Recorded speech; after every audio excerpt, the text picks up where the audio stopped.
Nervous ka? Hindi po. Ha? Ay lang naman po yung Tingin ko nga. Wala, mild scolio lang to eh. hindi lang po. Pero, Pero ano, madalas po nakakaramdam ng ngalay.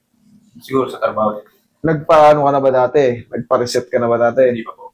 O kaya nga, siyempre, sabi ko nga sa inyo, pag ganito na edad, tapos na yung paglaki nyo, wala na kayong dapat ikatakot kung mga mild scolio lang. Bakit? Hindi naman, konting curve lang yan eh.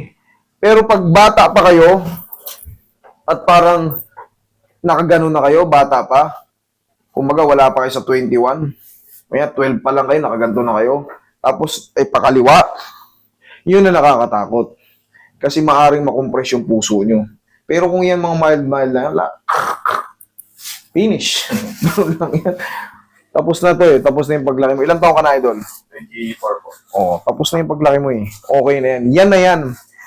Kung meron kang, sabihin natin, granting na meron kang 10 degrees angle cove, wala na, hindi na yung madadagdagan, mababawasan pa yun ng mga 3 or 4. Pagtapos na ang paglaki nyo.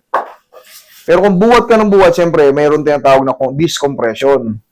Yun yung nangyayari sa'yo. Pero yung mga makompress pa yung puso mo, wala na.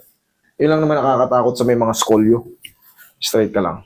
Yan. Tumuwati sa buhay sa trabaho.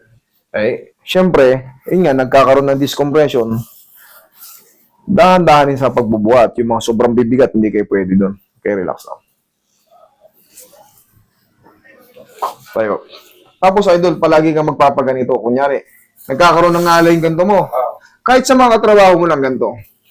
Yung mga kasama mo sa bukid, gumanyan ka. Tapos, huwag kang itataktak. Ganito lang, oh. Isang ganun lang. Okay? Higang patagilid. Hindi yung dalawa-dalawang ganun. Hindi. Mamaya, tuturo ko sa iyo kung paano para may mumuestra mo rin sa mga kasama mo ron. Kasi pangkaraniwan yan, nangangawit ng likod natin sa mga buhat-buhat. No? Kahit ako, normal ako. Siyempre, nagbubuhat ako, mangangawit yan. Iyan, no? Kabilang side. Dalawa pa yung iwang pasyente. Dalawa pa yung naiwang pasyente. Bakit? Kasi hindi makarap nag-aalaga ako. Basta dalhin nyo lang, katulad yan, may mga files sila. Kung nasa bahay nyo lang naman, hindi naman machi-check up ng bahay nyo yan. Mas maganda dalhin na. Okay? Dapat. Mas maiintindihan kasi natin yung mga bagay-bagay na pinoproblema nila. Kaysa yung naiiwan ko eh. Oo, anong gagawin natin? Pabalikin ko pa kayo. Mas mahirapan tayo eh. Madaling ipaliwanag. Natapin ng pati ako kagawin daw ng laro. Ko? Eh, normal lang yun. Kung sumakit ngayon. Pero check upin natin.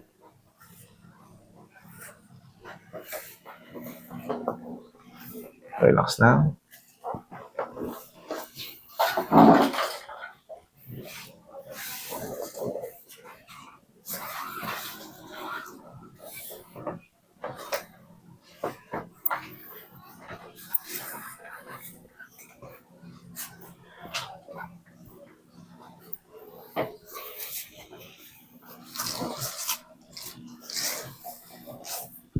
Gaano ba ka? Kabigat yung binubuhat mo, idol? Hindi ako po kamagat, sir. Okay, very good. Nakabang palay. Saan ka bang palay? Baka yung palay naman, yung malaki yan, mayroon kasing malaki ang sako eh. Yun. Kahit pa paano, magpaatang-atang ka ron, idol. Hindi porkit bata ka pa at malakas. May tabingi kang spine. Ang consequence nun, kunyari, tayo. Nakapaintay pa, ingit-ingit yung batay, batang-batay. Lagay sa tiyan ka ba?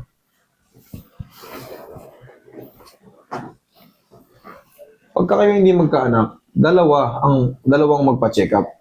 Hindi naman itong nabubuntis eh. Babae ang nabubuntis eh. Okay, inhale. Exhale. Baka may lahi silang sa babae rin. Hindi lang lalaki ang Kasi kung ito, akala nyo siya ang hindi magkaanak, eh mga lahi niya nakagkakaanak eh. Dalawa silang Pero medyo yun baka ma-depress kayo ron. Baka ma-depress kayo sa sa mga result. Kailangan, bago kayo lumapit sa ganon, alam nyo na, tanggapin nyo ano man ang maging resulta. Kasi baka pagmula ng magdasal muna kayo bago kayo lumapit sa mga ganon. Kasi baka hindi nyo matanggap yung result. Pag nabasa nyo na, Sir, I'm sorry. Sir, hindi, okay ka. Kailangan alam nyo na yung ganon. Kumbaga, tanggapin nyo kasi hindi natin malalaman yan eh. Di ba?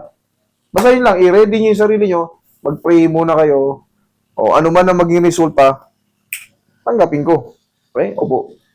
Kasi baka mamaya, mababa ang ano mo. Yung iba, nagkakaproblema, nag-ano ka agad eh. Bi-breakdown eh. Nag-ano eh. Nag-iisip ng kung ano-ano eh. Pero to lalaki to eh. Baga, hindi Ano dito yung laki ko ba? timer yun rin. Mas baka nakuha niya na yung gabi. Okay. Pasa ang payo ko sa inyo, kung di kayo magkaanak, 2 taon pa lang naman eh. Yung iba nga, 20 years eh. Relax lang. Pero ang ano niyan, timing yan, hindi sa hilot yan. Right timing. Right timing, lalo sa babae. Tapos, meron niyang position, tapos kalahating oras ka muna nakaganon. Okay. Para hindi lumabas yung ano. Yun ang pinaka ano nun. Pakapit sa palaw ko.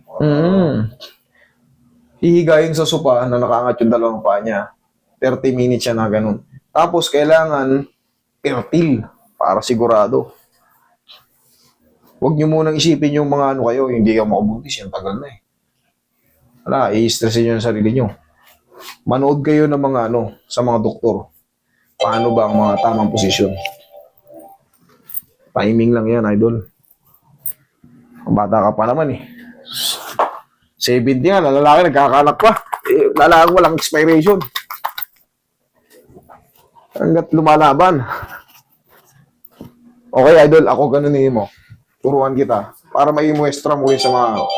Huwag mong itataktak, isangat lang. Sige, ganito. Oh, sige. Yun. Naramdaman mo? Yung mga ngawi sa liod, ganun lang. Ilang ituturo mo sa mga tropa mo kung sakaling nasa bukid kayo.